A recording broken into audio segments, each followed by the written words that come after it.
Page 168 for He's a Jolly Good Fellow. It's another lead sheet. They give you the melody and the chords, and you get to make up the accompaniment yourself. You improvise. So let's just go through and look at it. First thing to do is learn the melody. Well, you see, there's only one staff given because the melody only needs one staff. And it's in the key of G major. We got one sharp, it's 3/4 time. Coming on beat 3. 3, 1, 2. 1, 2, 3, 1, 2. Now, let's go over to, it's on page 169, it's the end of the second line. The last two measures, you have a dotted half note tied to a half note.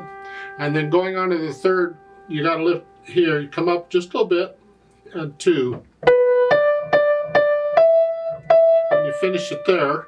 And then there's a DC alfinate, sends you back. Remember, DC go to the beginning? So then you go back there, just reach down. And the fine is at the end of the second line on page 169. In my opinion, that should have a thin and thick bar line there, not two thin bar lines. Now, once you have the melody under control, because you need to have the melody pretty well so you can focus on what you're doing in the left hand. We'll think about the chords. And first, I just play block chords. They don't give you anything for the, so don't play anything for the pickup beat. And then the G chord,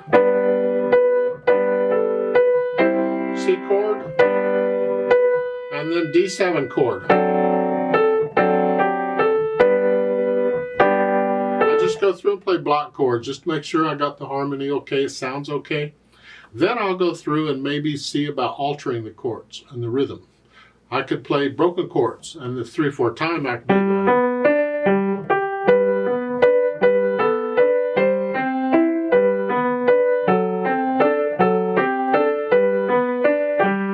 Do that. Maybe this pattern. Chuck chuck.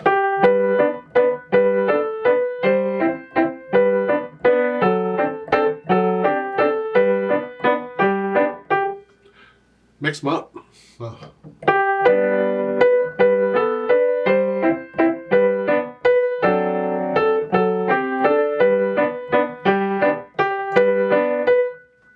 It's entirely up to you and your imagination of how you do this. So you do it. I don't do a play with me on these because you can do anything you want with the left hand, and hopefully you can get the melody okay.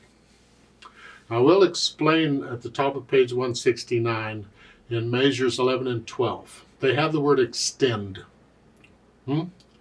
All they're telling you is, because you played the C with fourth finger, you got to reach up or extend with the little finger here, and then you can come up. We just changed hand position. So we're in here, and then we're here, now we're here. We changed hand positions. And then you extend going down in measure 14, go down. That's all that extend is, you're just spreading out a little bit. Going to get a lot of that as we go through these books in piano. You want to get to where you can actually do these little motions without having to look at the keyboard too. You can feel going up or down one key or spreading out or whatever. Yeah. Let me know if you have any questions on this.